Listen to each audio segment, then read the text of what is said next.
O ministro do Supremo Tribunal Federal, Dias Toffoli, determinou essa abertura de inquérito na corte contra o senador e ex-juiz, ex-ministro de Bolsonaro, Sérgio Moro. Senador, parece que, futuro ex-senador.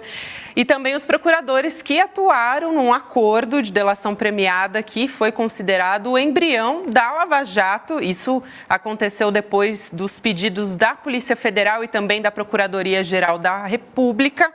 É o caso ligado, como o Chico descreveu agora, que foi um relato ao Supremo Tribunal Federal feito pelo ex-deputado estadual do Paraná, o Tony Garcia. E o Sérgio Moro, como a gente já ressaltou aqui, também deu o pronunciamento dele, Ele tem direito de defesa, ele disse que não houve irregularidade nesse processo e a gente vai tratar desse caso aqui com o Demore. E a partir de agora, vou refazer a pergunta do Chico Pinheiro, Demore? Demorou? Demorou bastante. Vamos lembrar que a gente vai estar passando aí em 2024, a Lava Jato começou em 2014, a gente está falando de 10 anos do começo da Lava Jato, demorou um pouco, bastante inclusive, e agora em junho desse ano, faz 5 anos que o Intercept publicou no dia 9 de junho de 2019, as primeiras matérias da Vaza Jato. Mais de 100 reportagens depois, nós vimos aí algumas repercussões importantes, claro, a soltura do ex-presidente Lula, o próprio Moro foi considerado um juiz suspeito pelo STF, lembrando que o Lewandowski, agora que é o ministro da Justiça, foi um dos principais juízes na época, inclusive citou os diálogos da Vaza Jato no seu voto na declaração de suspeição do Moro. Agora, pairam várias dúvidas em relação aos procedimentos da Lava Jato, não só os divulgados pela Vaza Jato, mas também vários outros procedimentos. Eu vou lembrar 2 aqui. Um deles é o Tony Garcia, que a gente está falando agora aqui. O Tony Garcia, ele alega que ele foi usado pelo Moro, instrumentalizado pelo Moro como uma espécie de espião,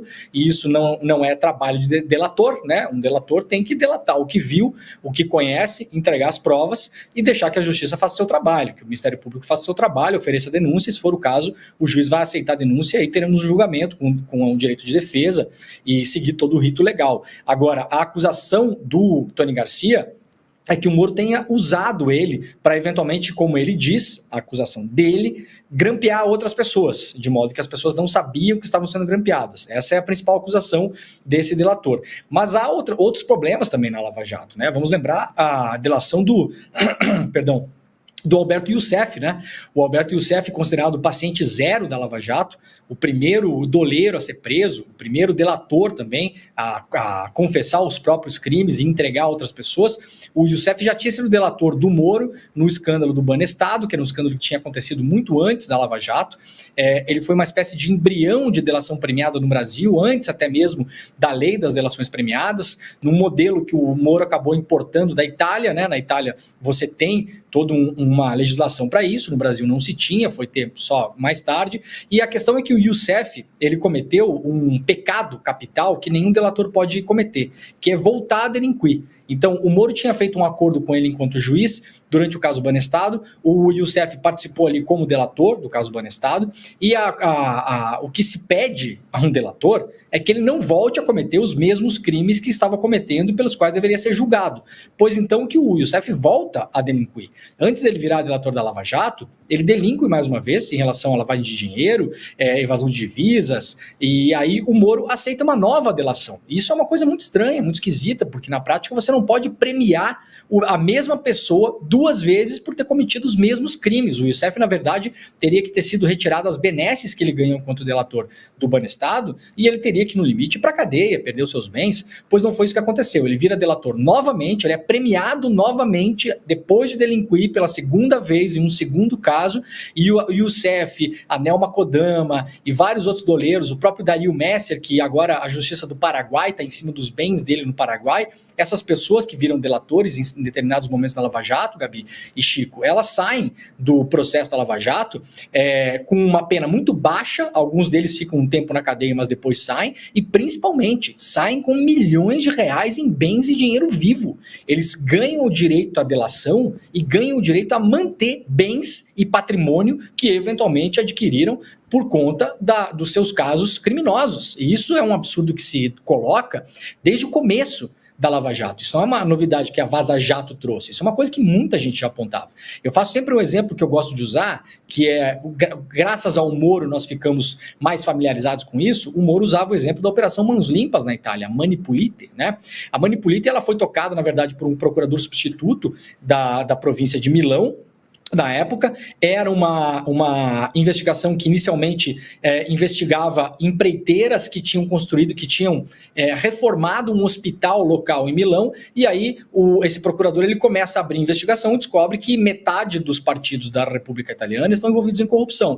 Aquilo causa, obviamente, um cataclismo na Itália. Os partidos italianos eles são refundados, tanto é que os nomes antigos que os partidos italianos conservavam desde lá do pós-guerra, por exemplo, a Democracia Cristiana, que era o partido mais conhecido da Itália, eles se fecham, se refundam com novos nomes, inclusive. E o Moro traz essa ideia para o Brasil. Acontece que a diferença é que os delatores lá não tiveram os benefícios todos que o Moro deu aqui no Brasil. Um outro delator famoso que o Moro gostava muito de usar era o Tommaso Buscetta. O Moro gostava muito de confundir a Operação Mãos Limpas com as operações em cima da máfia italiana Cosa Nostra na Itália, porque o Moro gostava de se comparar ao juiz Giovanni Falcone, que acabou sendo assassinado pela máfia, aí no começo dos anos 90, se não me engano, em 1992, 4 meses depois, o grande amigo dele, parceiro de trabalho, também o juiz Paulo Borsellino, também é assassinado. Primeira coisa que o Giovanni Falcone não tem absolutamente nada a ver com a Mãos Limpas. O Giovanni Falcone era o juiz de instrução de um processo chamado Maxi Processo na Itália, que era um processo, uma investigação em cima da máfia italiana Cosa Nostra.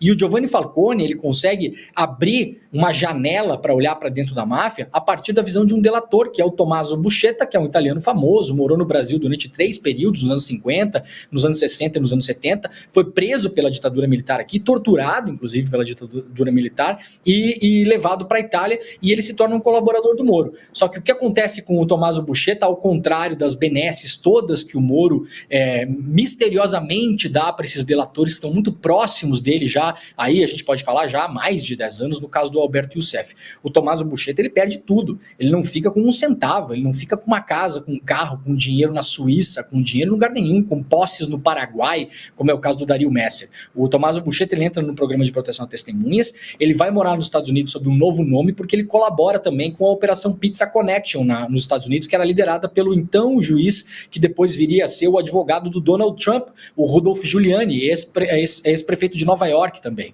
Então, vejam a diferença do tratamento. O Tommaso, ele tem que se esconder, mudar o seu nome, mudar a identidade, mudar a família dele com muita frequência nos Estados Unidos, até o final da vida dele, quando morre de câncer aos 73 anos na cidade de Nova York. Aqui no Brasil, o Moro é um cara muito mais legal com os delatores, né, o Chico Pinheiro? Delano, Demore, é o seguinte, o Moro hoje está sob uma avalanche de mensagens, de críticas nas redes sociais, é uma verdadeira avalanche, é um maremoto, é um tsunami, né? E ele hoje ficou caladinho.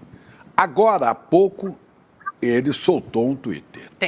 Estava muito quieto. O que ele está dizendo? Tem uma mensagem dele nas redes sociais dizendo: não temo qualquer investigação, pois sempre agi com correção e com base na lei para combater o crime, mas lamento a abertura de inquérito sobre fatos de quase 20 anos atrás e ao qual minha defesa não teve acesso, com base nas fantasias confusas de um criminoso condenado e sem elementos que a suportem.